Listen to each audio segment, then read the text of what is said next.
Биздин больницаларда мамлекет тарабынан миллиарддеген акчалар бөлүнөт да, бекер дарылар берилсин деп, анын перечини бар, анын кандай дарылардын аталыштары бар, бекерге берилсин деп. Бирок ошол больницанын жетекчилери өздөрүнүн кызыкчылыгын ойлошуп, ал бекер дарыларды чоң кылып больницага илип койсо болот. Мына жарандар, мына дарылар мамлекет тарабынан берилет, бекер бул дары депчи.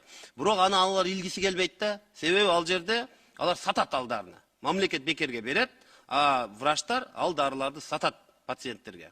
Ошону сатканы далили мына жакында эле онкология больницанын врачтары кармалды. Бул азыр бүгүнкү күндө кармалган больницанын врачтары бул бир эле больницада болуп аткан маселе.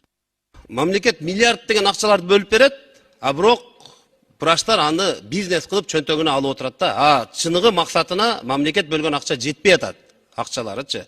Ошону мен сиздерге сунуш берет элем. Чоң кылып ар бир больницага илип коюңуздар. Мамлекет тарабынан берилген дарылар мына ушул дарылар мамлекет тарабынан берилет. Биринчиси. Экинчиси электронный кылып туруп ачып койгула. Азыр баарыбызнаке мамлекет боюнчагы ишканалардын бардыгын санариптке өткөрүп атабыз. Туурабы? А медицина тарабында жок. Эмне ошону сайтка илип койсо болбойбу? Паланча пустанча деген муну дарыны алды. Анын ата-энеси баласы ооруп аткан болсо көрүп турсун сайттан, балам алыптыр деп. А бүгүнкү күндө кандай? Барасың, журналга кол коесуң, баасы да жок, аты да жок, эчтеке жок. Журналга кол койдуруп эле, сен дарыны алдың деп коет. Бир киши бир дары ала турган болсо, пациент, ал кишиге 3 дарыны жазып коюшу да мүмкүн. Бүгүн ошону электронный кылып чыгаргыла, бирок муну тез арада чыгаргыла. Себеби мамлекеттин миллиард деген акчалар жөн эле жок болуп кетип атат, бирөөлөрдүн чөнтөгүнө кетип атат. Ошону ачык эле программасын иштеп чыккыла. Керек болса biz de görüp turaylı. Kim kaysı darını alıp atat, bizim şaylauçularımız kayırlat misal için. Biz görüp turalım da kimisi kaysı darını alıp atat. Az onkologiyaga men kança jolu bardım, kança oğrular men süйлөштүм. Emne darı alıp atasın sen bilbeyt.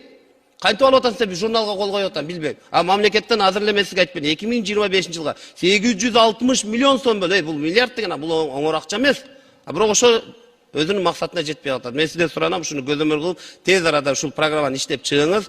Элдин бардыгы, туугандары, жакындары бардыгы ким кайсы дарыны алып атат, канча сомдон алып атат билип турайлы. Ошо менен биз Кыргыз фарымда жана сиздердин иштериңиздерди көзөмөл кылып турат. Жана коомчулукта көзөмөл кылып турат. Рахмат.